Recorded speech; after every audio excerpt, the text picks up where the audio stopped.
श्री दुर्गाय नमः। चंड और मुंड का वध, 7वां अध्याय।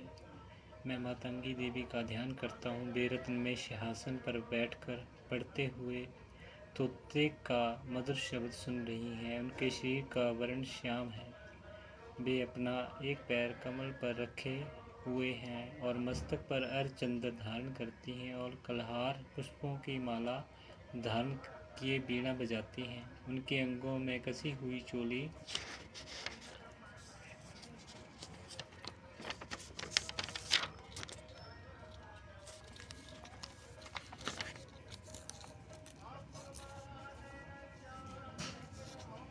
शोभा पा रही है। वे लाल रंग की साड़ी पहने हाथ में शंख में पात्र लिए हुए हैं।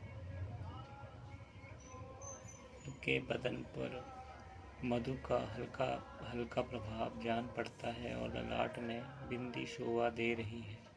ऋषि कहते हैं, तदनंतर शुंभ की आज्ञा पाकर वे चंडमुंड आदि दैत्य चतुरांगणी सेना के साथ अस्त्र शस्त्रों से सुसज्जित हो चल दिए। फिर गिरिराज हिमालय के सुवर्णमय ऊंचे शिखर पर पहुंचकर उन्होंने सिंह पर बैठी हुई देवी को देखा। वे मंद मंद मुस्कुरा रही थी। उन्हें देखकर दैत्य लोग तत्परता से पकड़ने का उद्योग करने लगे। किसी ने धनुष तान लिया, किसी ने तलवार संभाली और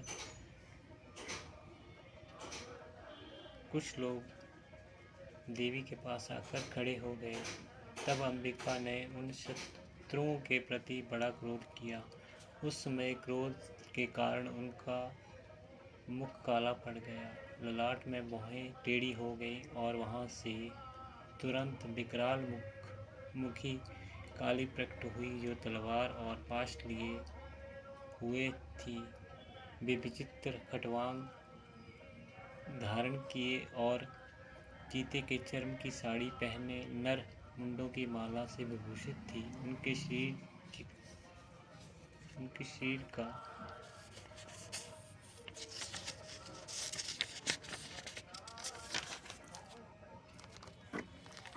मांस सूख गया था, केवल हड्डियों का ढांचा था, जिससे वे अत्यंत भयंकर जान पड़ती थी। उनका मुख बहुत विशाल था। जीवा लपलपाने के कारण वे और भी डरावनी प्रतीत होती थी। उनके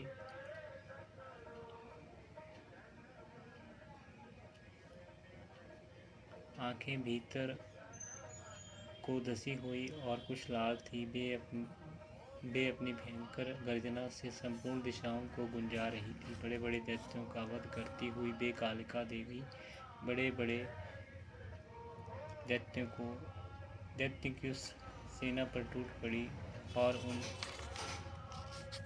सबको भक्षण करने लगी। वे पाशर्व रक्षकों, अंकुशधारी महावतों, योद्धाओं और घंटा सहित कितने ही हाथियों को एक ही हाथ से पकड़कर मुंह में डाल लेती थी। उसी प्रकार घोड़े, रथ और सारथी के साथ साथ रथी सैनिकों को मुंह में डालकर वे उन्हें बड़े भयानक रूप से चबा डालती थी।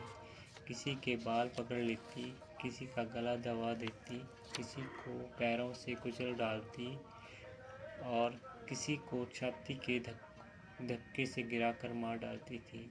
बेसुरों के छोड़े हुए बड़े बड़े अस्त्र शस्त्र मुंह से पकड़ लेती और होश में भरकर उनको दांतों से पीस डालती थी।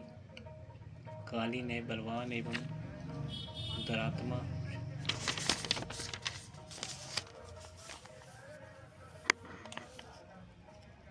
दैत्यों की वह सारी सेना रौंद डाली, खा डाली और कितनों को मार भगाया। कोई तलवार के घाट उतारे गए, कोई खटवांग से पिटे गए और कितने ही असुर दांतों के अग्रभाग से कुचलने जाकर मृत्यु को प्राप्त हुए। इस प्रकार देवी ने असुरों की उस सारी सेना को क्षण भर में मार गिराया। ये देख चंड उन अत्यंत भयानक काली देवी की ओर दौड़ा तथा महादैत्य मुंड ने भी अत्यंत भयंकर बाणों की वर्षा से तथा हजारों बार चलाए हुए चक्रों से उन भयानक नेत्रों वाली देवी को आश्रित कर दिया। वे अनेकों चक्र देवी के मुख में समाते हुए ऐसे जान पड़े मानो सूर्य के बहुत तेरे मंडल बादलों के उदर में प्रवेश कर रहे हों। तब भयंकर गर्जना करने वाली काली ने अत्यंत रोष में भरकर विकट अट्टहास किया। उस समय उनके विकराल बदन के भीतर कठिनता से देखे जा सकने वाली दांतों की प्रभा से वे अत्यंत उज्ज्वल दिखाई देती थी। देवी ने बहुत बड़ी तलवार हाथ में ले हम का उच्चारण करके चंड पर धावा किया और उसके केश पकड़कर उसी तलवार से उसका मस्तक काट डाला।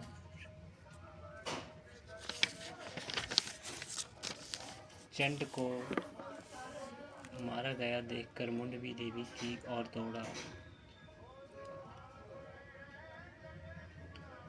तब देवी ने रोष में भरकर उसे भी तलवार से घायल करके धरती पर सुला दिया। महापराक्रमी चंड और मुंड को मारा गया देख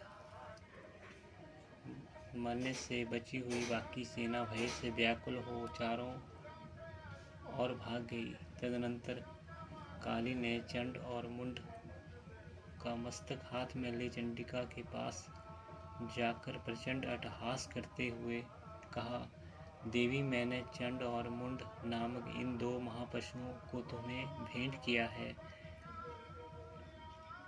अब युद्ध में तुम शुंभ और निशुंभ का स्वयं ही वध करना। ऋषि कहते हैं, वहां लाए हुए उन चंड मुंड नामक महादैत्य देखकर कल्याणमयी चंडी ने काली से मधुर वाणी में कहा, देवी, तुम चंड और मुंड को लेकर मेरे पास आई हो, इसलिए संसार में चामुंडा के नाम से तुम्हारी ख्याति होगी। इस प्रकार श्री मार्कंडेय पुराण में सार्वजनिक मंत्र की कथा के अंतर्गत देवी महात्म्य चंड मुंड नामक 7वां अध्याय पूरा हुआ।